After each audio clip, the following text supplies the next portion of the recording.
미국과 이란의 물밑 조율이 급물살을 타면서 2차 종전 협상 개최도 점차 가시화되고 있습니다. 네, 우라늄 농축 문제와 호르무즈 해협 재개방에 대한 간극을 얼마나 좁힐 수 있을지가 2차 협상의 관건이 될 것으로 보이는데요. 전문가와 조금 더 자세한 이야기 나눠보겠습니다. 박원곤 이화여대 교수, 성일광 서강대 유로메나연구소 교수와 함께하겠습니다. 어서 오십시오. 안녕하십니까? 안녕하세요. 네. 자, 미국과 이란의 2주 휴전이 오는 21일 종료가 되는데요. 백악관은 휴전 연장을 요청한 적이 없다고 밝혔고, 또 트럼프 대통령은 이달 말까지는 이란과 협상이 타결될 가능성이 크다고 강조했습니다. 준비된 영상 보고 오겠습니다. I think it's close to over. Yeah, I mean, I view it as very close to over. So I saw some reporting, again, bad reporting this morning that we had formally requested an extension of the ceasefire. That is not true at this moment. We remain very much engaged in these negotiations. تبادل پیام‌ها ادامه داره.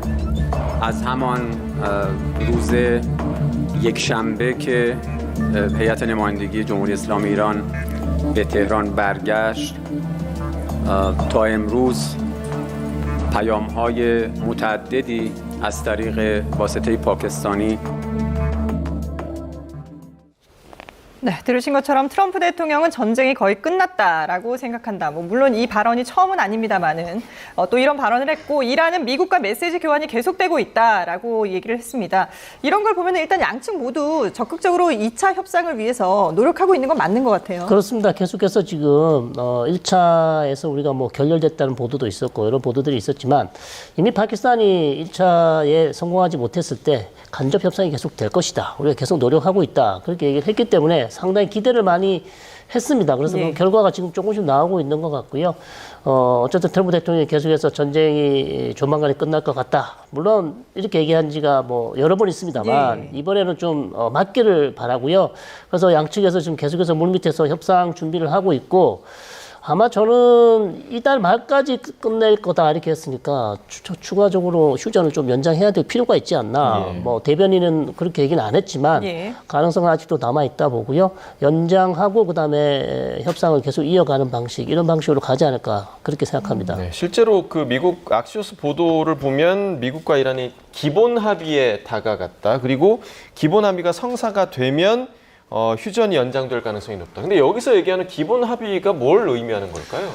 지난번에 기억들 하시겠지만 저는 1차 협상이 결렬됐다라고 판단하지는 않고요. 그러니까 2차 협상을 사실 앞두고 상당 부분 정리가 됐다라고 보는 게 맞겠죠. 그 기본 합의라는 게 처음에는 미국이 20개 항이었고, 그리고 이란은 5개 항이었다가 이제 조정이 돼서 서로 한 10개 항 정도, 미국이 처음에 15개 항을 얘기했죠. 그래서 한 10개 항 정도로 양측 간의 휴전 협정을 위한 그런 안들이 있었는데, 현재 나오는 보도를 보면 2-3개로 압축이 됐다라고까지 얘기를 하지 않습니까?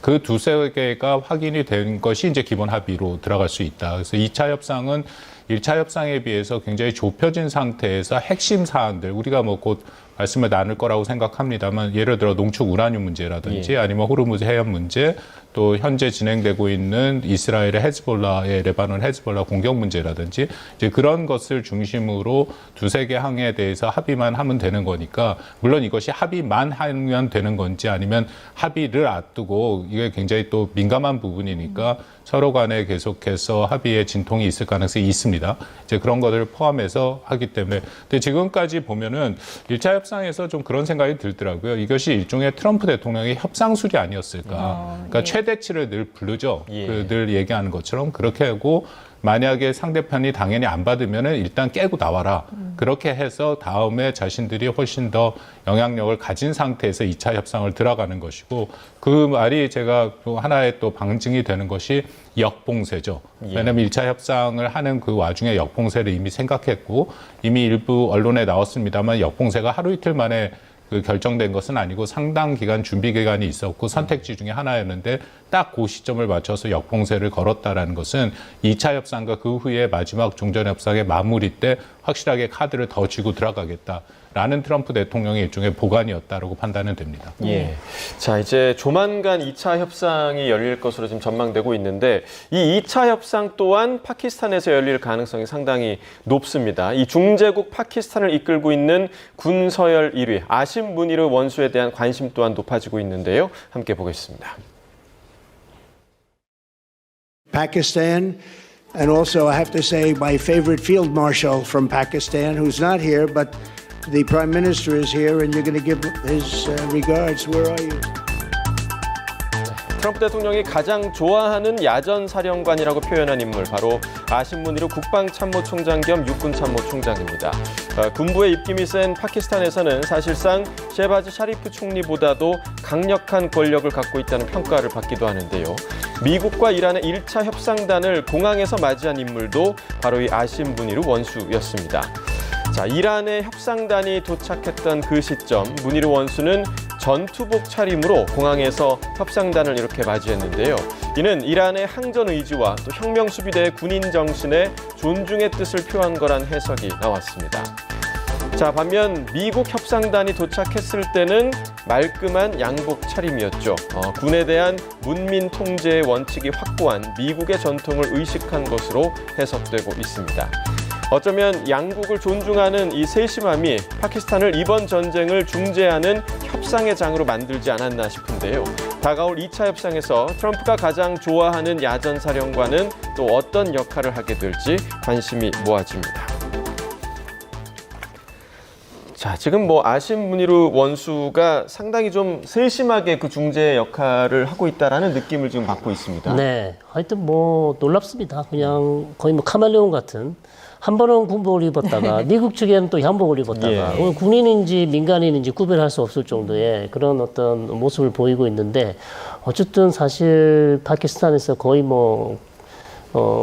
실세 아닌가 최고 실세라고 그렇게까지 지금 얘기를 하고 있기 때문에 특히 이제 트럼프 대통령과의 친밀한 관계를 유지하고 있었고 또 트럼프 대통령이 아주 좋은 얘기를 많이 해서 점수를 많이 땄고요. 그래서 지금도 나오는 얘기는 트럼프 대통령이 적극적으로 파키스탄에 부탁을 했다는 얘기도 있습니다. 협상을 좀 중재해달라. 그렇기 때문에 아심 무니르 원수가 직접 나서서 지금 협상을 중재하고 있고 본인은 또 직접 테헤란을 또 다녀왔더라고요. 그래서 협상단을 파키스탄 협상단을 이끌고 가서 미국의 메시지를 아마 전달했을 것이고 미국이 원하는 것들이 이런 것인데 이란이 원하는 것들은 어떤 것인가 또 답변을 받아서 다시 돌아와서 미국 측에 전달해주는 그래서 이번 휴전이 만약 성사가 된다면 제1등 공신은 역시 파키스탄이다. 파키스탄의 아심 무니르 원수가 제일 큰 공을 세웠다 이렇게 할 수 있을 정도로 너무나 중요한 역할을 해주고 있는 그런 상황이다 이렇게 말씀드릴 수 있겠습니다.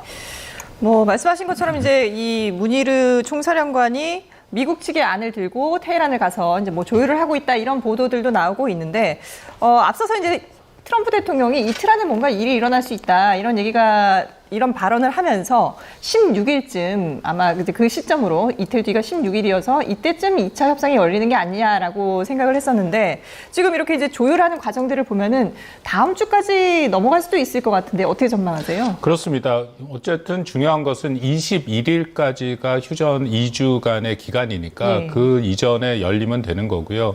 방금 말씀하신 것처럼 원래는 트럼프 대통령이 그저께 얘기하기는 앞으로 한 이틀을 두고 보자 하기 때문에 이번 주말 정도에 빨리면 열리지 않을까 하는 그런 기대들이 있었는데 이번 주말은 넘어갈 가능성이 좀 있고 왜냐하면 아직까지도 조정의 그 과정이 필요하다라는 거죠. 아까 잠깐 말씀드린 것처럼 두세 개로 좁혀져 있습니다. 그래서 이란에 가서 할 얘기는 이제 틀림없이 농축 우라늄과 호르무즈 해협 문제가 얘기가 될 텐데 농축 우라늄 같은 경우에는 이미 또 많은 얘기들이 확인이 되고 있는데요. 미국은 20년 동안 동결을 해라. 그러니까 결국 농축을 하지 말아라라고 얘기를 하고 있고 거기에 반해서 이란은 한 5년까지 자신들은 농축을 하지 않는 그런 안을 서로 얘기를 하고 있다. 그 큰 틀에서 이것도 하나의 허들은 넘었습니다. 왜냐하면 미국은 끊임없이 농축의 제로 농축을 얘기했거든요. 전혀 하면 안 된다고 얘기를 했는데 그래도 20년이란 기간이 꽤 긴 기간이긴 하지만 그 농축의 그 관란을 줄 수는 있다라는 식으로 얘기를 했기 때문에 이제 남은 것은 연도를 얼마나 줄이는 거냐라는 것이고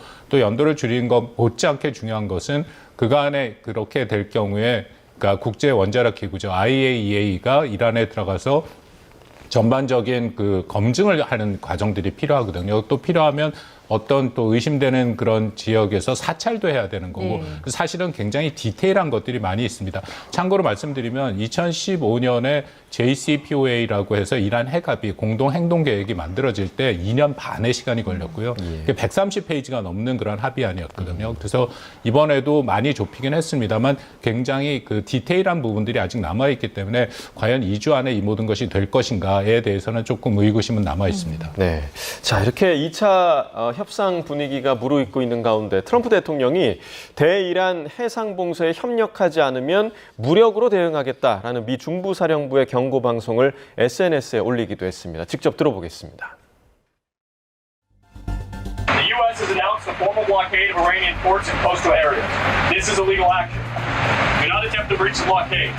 Vessels will be boarded for interdiction and seizure transiting to or from an Iranian port. If you do not comply with this blockade, we will use force. The whole of the United States Navy is ready to force compliance. Now. 네, 일단 트럼프 대통령이 아무런 말도 없이 영상만 딱 하나 이렇게 SNS에 올렸더라고요. 그러니까 사실상 뭐 이란을 향한 압박의 의도겠죠? 그렇겠습니다. 지금 협상은 잘 되고 있지만 그렇다고 그래서 우리가 뭐 봉쇄를 풀어준 것도 없고 이란 측의 어떤 다른 이런 것들 봉쇄를 풀어줘서 지금 이란은 협상을 끌어낸 게 아니다. 끝까지 우리는 봉쇄를 계속 유지할 것이고 우리의 봉쇄 태세는 견고하다는 점을 보여주기 위한 것이죠. 그리고 또 하나의 말씀해 주신 것처럼 이란을 끝까지 압박하기 위해서 협상으로 계속 끌어내기 위한 하나의 그런 수단으로 아무 말 없이 그냥 SNS에 올린 게 아닌가 그렇게 보입니다. 예, 그 호르무즈 해협 역봉쇄 카드, 미국이 꺼내든 이 카드가 실제로 이란을 압박하는 효과가 있었을까요? 저는 있었다고 봅니다. 왜냐하면 이란이 사실 지난 6주간의 전쟁 기간 동안 이란만 사실 원유 수출을 자유롭게 했었거든요. 다른 걸프 국가들은 사실 원유 수출을 못했던 거고, 그러면서 자신들은 중국으로 계속해서 원유를 수출해서 상당히 많은 돈을 벌었던 것인데, 지금 갑자기 이제 트럼프 대통령 역봉쇄 카드를 들고 나오면서 사실상 지금 한 10척 정도가 지금 회항을 했다고 하지 않습니까? 그렇다면, 중국에게도 큰 타격이 있지만 이란에도 상당히 재정적인 큰 타격이 있다.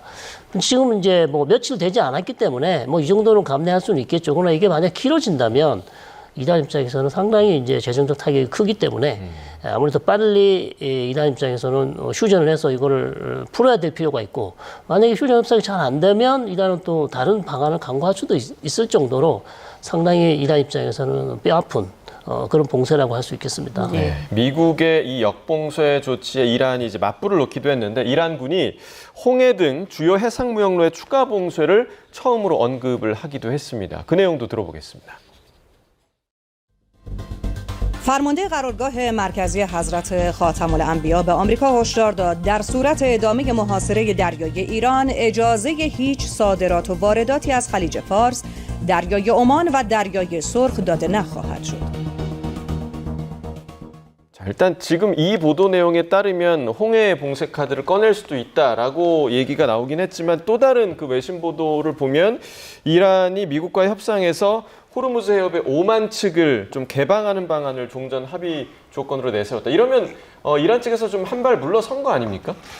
뭐 그렇게 볼 여지도 있고요. 근데 어쨌든 두 가지를 다 얘기를 하고 있는 거죠. 그러니까 최대치로 막는 그 오만으로 들어가는 바브 엘만데브 해협까지 막을 수 있다라는 얘기를 하는 동시에 또 오만 쪽에서는 일부를 열 수 있다라고 얘기를 하니까 이런 걸 우리가 잘 읽어야 되는 게 현재 협상을 앞두고 있지 않습니까? 협상을 앞두고 있는 상황에서는 상대방에게 자신들의 카드를 보여주지 않고 또 사실은 상대방을 좀 혼란스럽게 만들 필요도 있다. 그렇기 때문에 아까 잠깐 말씀 나눈 농축 우라늄 외에 또 한 가지 가장 핵심 이번 오는 협상에는 결국 호르무즈 해협의 문제지 않습니까? 그것을 호르무즈 해협에 대해서 나오는 그 메시지 두 가지 중에 하나가 일정 수준 오만을 통해서는 움직일 수 있다. 그것은 자신들의 이란 쪽으로 들어오는 선박들은 여전히 통제권을 갖긴 하겠지만 오만 쪽으로 가는 것은 열어줄 수도 있다라는 가능성을 얘기를 한 거죠. 네. 그것은 이전보다는 훨씬 더 전향적인 입장이고 많이 양보한 입장이라고 볼 여지는 분명히 있습니다. 그런데 동시에 방금 말씀드린 홍해의 바브 엘만데브 해협을 막겠다라고 얘기한 것은 또 굉장히 강경한 입장이죠.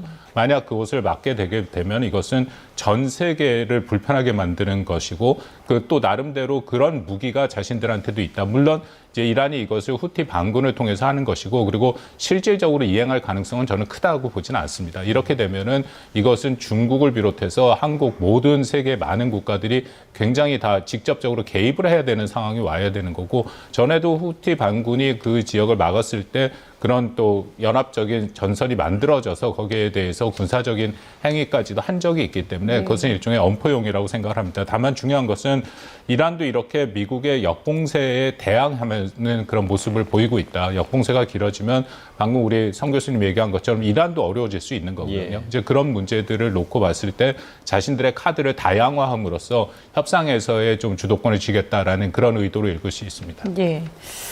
자, 이렇게 이제 호르무즈 해협 문제도 향후 그 2차 협상에서 쟁점이 될 수 있는데, 역시 이 1차 협상 핵심 쟁점이었던 우라늄 농축 중단이 2차 협상에서도 주요 의제가 될 가능성이 큽니다. 관련 녹취 듣고 질문 계속 이어가겠습니다.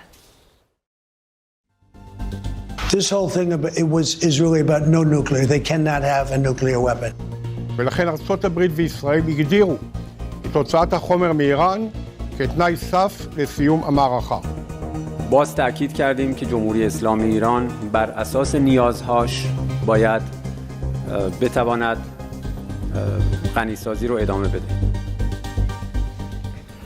네, 앞서 박 교수님께서 이제 뭐 미국 측에 20년, 이란에 5년 이걸 말씀을 해주셨는데, 여기서 갑자기 이제 러시아가 등장을 했거든요. 예. 크렘린궁에서 우리가 우라늄 농축을 좀 보관을 하겠다라고 의견 제안을 했는데 미국이 이걸 거부했거든요. 어떤 의미에서 이렇게 나온 건가요? 뭐 이거 새롭진 않습니다. 왜냐하면 아까 말씀드린 2015년에 포괄적 행동 계획에 따르면 그 이후에도 이란에서 나온 농축 우라늄을 러시아로 반출한 경우가 반출을 했거든요. 네. 그래서 러시아가 상당 부분을 가져갔었죠.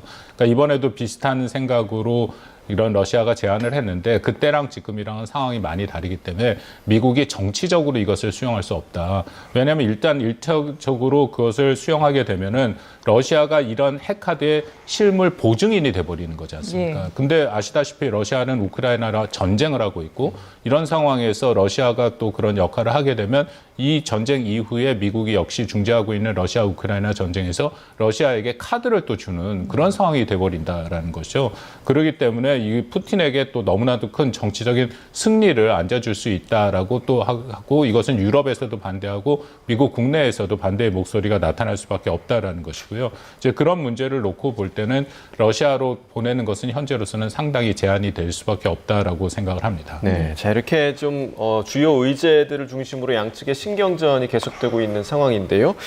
이러한 가운데 지금 6천 명의 병력을 태운 미 항공모함 부시오가 중동 지역에 도착할 것이다. 이런 보도가 나오고 있습니다. 일단은 협상은 진행은 하고는 있지만 그래도 만일의 경우를 대비한 병력 배치라고 보면 되겠습니까? 그렇습니다. 협상과 군사 압박을 동시에 하는 거죠. 그러니까 계속해서 트럼프 대통령 입장에서는 카드를 늘려놓는 것이 협상, 특히 종전을 향해 가는 이 시점에서 중요하다라고 판단을 하고 있으니까, 이미 에이브람 링컨이랑 제너럴드 포드 두 개가 있는데 이번에 조지 H.W. 부시오가 들어간다.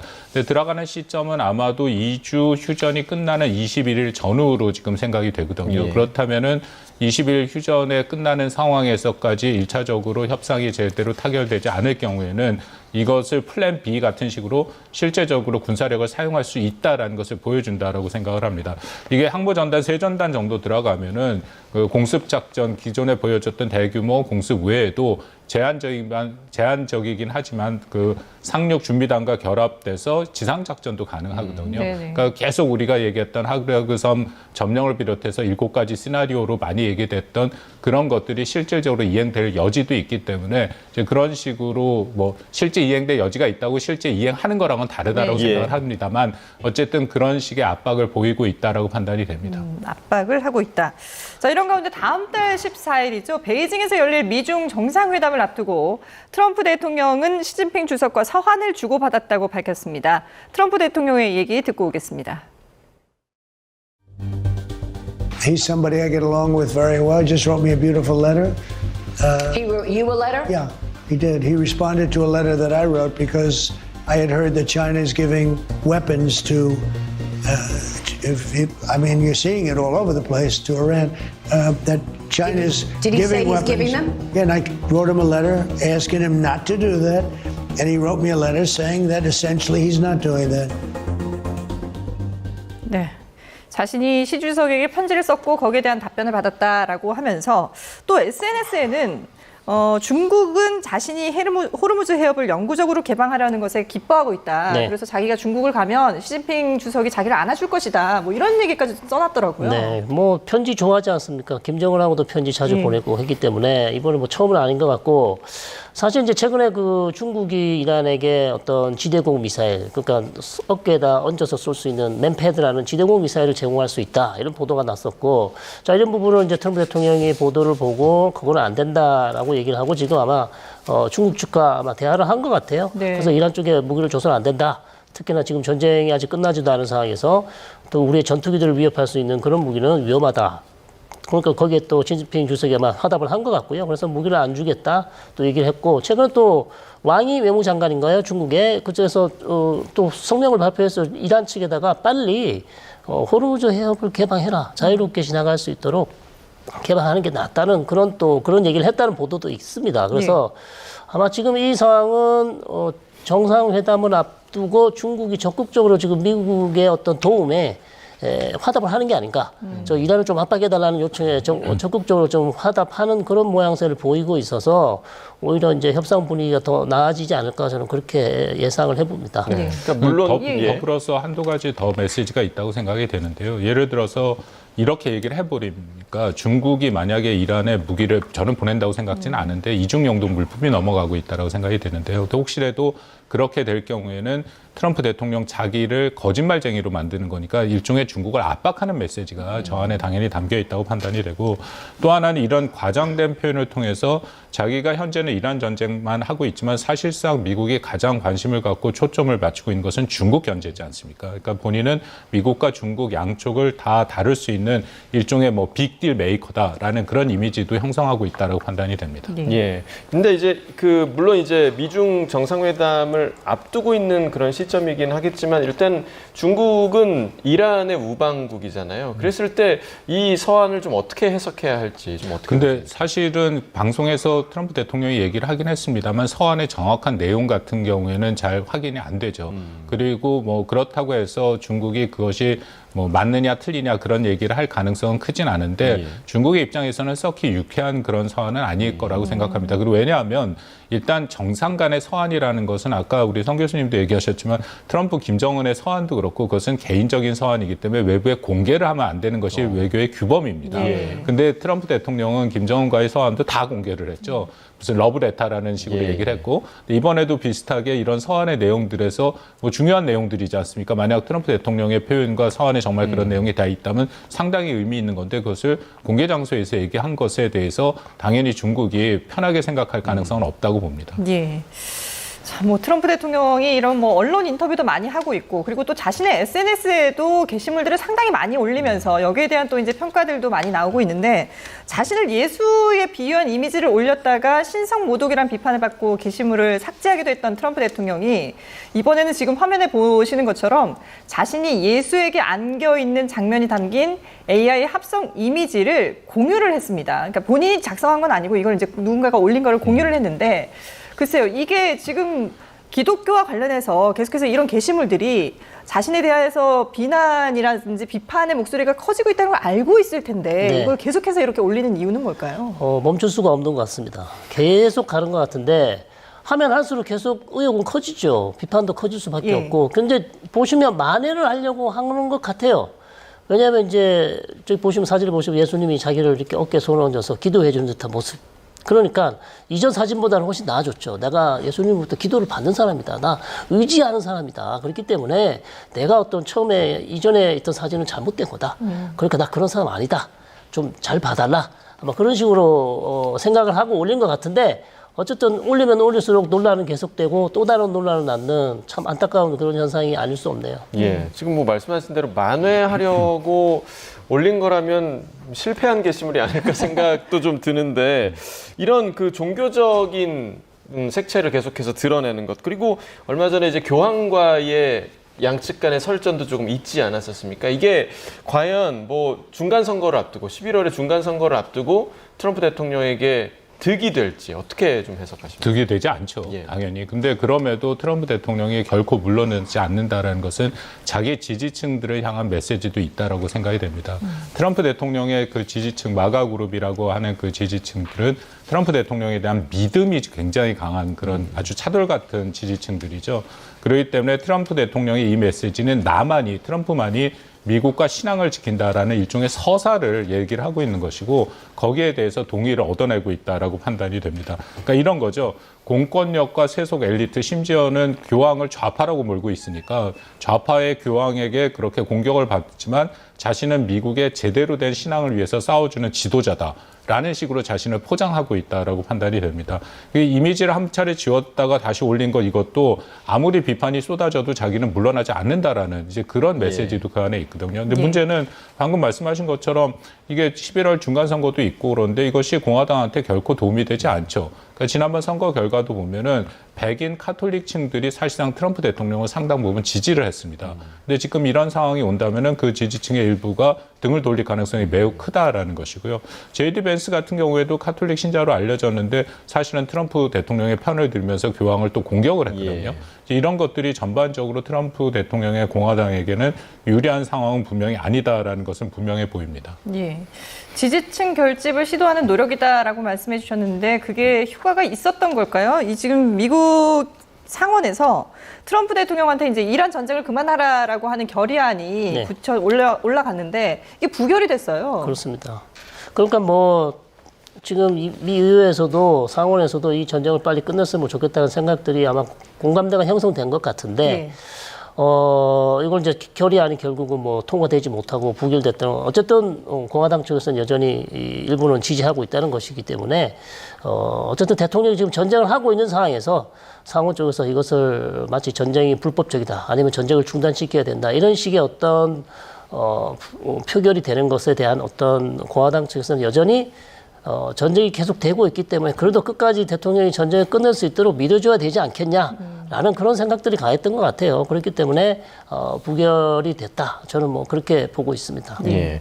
자, 이번 전쟁 시작 이후로 또 이제 제기됐던 여러 가지 의혹들 가운데 하나가 예를 들면 이란 전쟁과 관련된 미공개 정보를 활용을 해서 트럼프 대통령의 측근이라던가 아니면 백악관 인사들이라던가 이런 불공정 거래가 이루어졌다. 이런 의혹이 일기도 했는데 이 부분에 대해서 미국 감독 당국이 좀 조사에 착수했다고 하더라고요. 분명히 좀 밝혀져야 할 부분인 것 같습니다.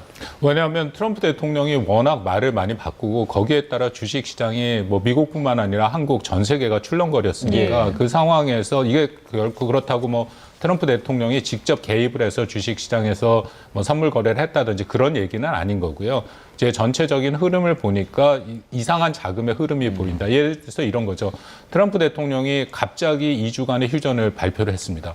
그렇다면 주식 시장이 막 올라가는데 그러다가 휴전을 발표하다가 갑자기 또 공세 얘기를 하면 또 주식시장이 떨어지죠. 근데 그때마다 이상하게 흐름들이 대규모 자금이 움직이는 것이 보였다라는 거거든요. 그래서 이것을 뭐 흔히들 우리가 트럼프 랠리라고도 많이 얘기를 하고 워낙 그간의 전쟁 기간 동안 이게 업다운이 심해서 그런 얘기가 있었는데요. 이번에는 그 미국 당국에서 아주 그 조직적인 자금의 흐름이 좀 보인다 해갖고 수사를 하러 들어간다라는 것이고 이미 민주당에서는 전쟁 기간 동안 이 국가안보 관련돼서 이미 미공개 이런 정보들이 유출된 거 아니냐 이제 그런 의혹도 충분히 제공하고 있고요. 근데 말씀드린 것처럼 이게 트럼프 본인이나 측근이 했다라고 보여지지는 않고 지난번에 피터 헤그세스 뭐 국방부 장관이 일부 연루가 됐다라는 얘기가 또 언론에서 나오긴 했지만 그것도 아직 확인된 것은 아니다. 근데 분명하게 주식시장의 흐름에 좀 이상한 상황이 나왔다는 것은 미국 당국에서 판단을 한 것 같긴 합니다. 예. 자, 이번에는 이스라엘과 레바논 상황을 좀 짚어보겠습니다. 여기서도 이제 휴전을 위한 합의가 이루어지고 있는데, 일주일 정도 휴전에 합의할 거다라는 보도가 나오기도 했는데, 조금 전에 이제 트럼프 대통령이 16일에 이스라엘과 레바논이 만나서 정상 간의 합의를 할 것이다라는 발표를 했어요. 요게 이제 일주일 정도 아마 휴전을 할 가능성이 높다. 이스라엘 측에서 그런 얘기를 하고 있고 일부 알자지라 방송이나 다른 방송 아랍권 언론에서는 아마 이미 헤즈볼라가 휴전에 합의했다는 보도도 나오고 있습니다. 근데 아직 최종적으로 합의가 나온 건 아닌데 트럼프 대통령이 이제 얘기한 것은요. 직접 양 두 정상이 만나는 것 같지는 않고요. 네. 전화 통화를 할 가능성이 있다고 보여요. 그래서 이것도 상당히 의미가 있죠. 34년 만에 레바논의 대통령과 이스라엘의 총리가 직접 전화 통화를 하는 것도 그런 일이 없었기 때문에 상당히 의미 있다. 그리고 워싱턴에서 최근에 휴전 이스라엘과 레바논 간에 레바논 정부와 휴전 협상이 있지 않았습니까? 예. 그 이후에 지금 트럼프 대통령이 또 주선을 해서 자, 두 정상 간의 전화 통화를 통해서 지금 휴전 문제가 남아 있는데 더 논의를 해서 휴전을 만들어 보자. 그래서 상당히 의미 있는 지금 전화 통화 즉 일종의 유선 회동을 만들었어요. 그래서 상당히 의미 있어 보이고요.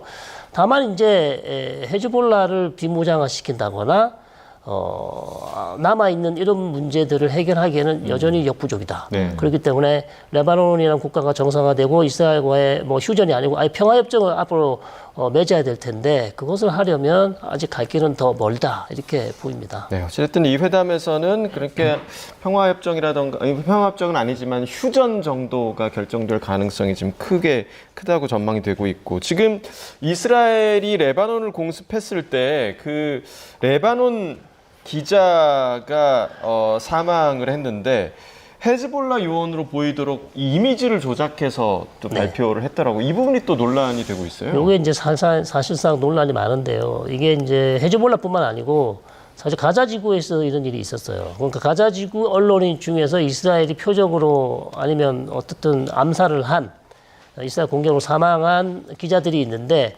거기에 대해서 이스라엘은 계속해서 이 사람들이 프레스 쫓기를 입었지만 사실은 기자이면서 하마스 대원이었다. 본인들이 가지고 있는 정보에 따르면 하마스 대원으로 이미 이름의 명부가 리스트 작성돼 있다. 이렇게 이제 얘기를 했었고요. 지금도 저는 같은 경우라고 봅니다.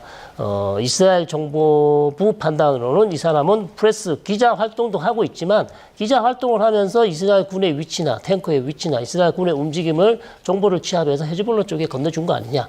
그렇게 또 의심을 할 수가 있고 또 한편으로는 실제로 헤즈볼라에 가입하면서 언론 기자로 활동을 하고 있는 사람이다. 이렇게 이제 이스라엘 측 주장이죠. 이스라엘 측 주장이기 때문에 아마 그런 것들을 강조하기 위해서 두 개의 사진을 이렇게 합성해서 기자지만 헤즈볼라 상징을 또 같이 붙여서 이렇게 내온 것 같은데요.